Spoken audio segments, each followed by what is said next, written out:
I hope this ain't a repeat, but if it is, oh well. Basically, the theme of this one is you don't have to be as good as your instructor to be a black belt. And why? Because odds are your instructor has probably been teaching as long as you've been training. So that means they got the time to get to black belt ahead of the time you've taken to be black belt. So they definitely have more time at that art than you do.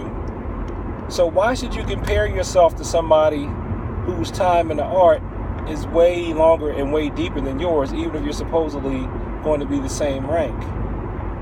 It's ridiculous. It would be unfair to expect you to have the same performance as your instructor does. Or on the flip side of that, what if your instructor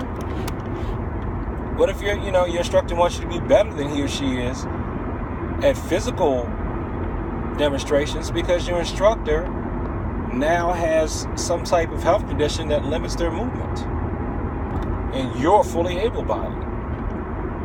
So that would mean that there are things that you ought to be able to do that he or she can no longer do because of their health. So in that case, it would be reasonable for you to be better than your instructor. So basically, if you're wondering whether or not, oh man, am I ready to be a black belt? Am I a black belt or whatever? Don't worry about it. Find out what the objective standard is for your school or style and meet that objective standard.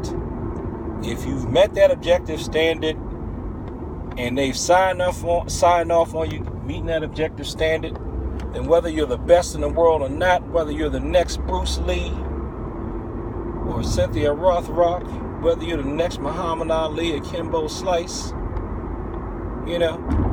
who cares? If they say you're a black belt, you're a black belt. Peace.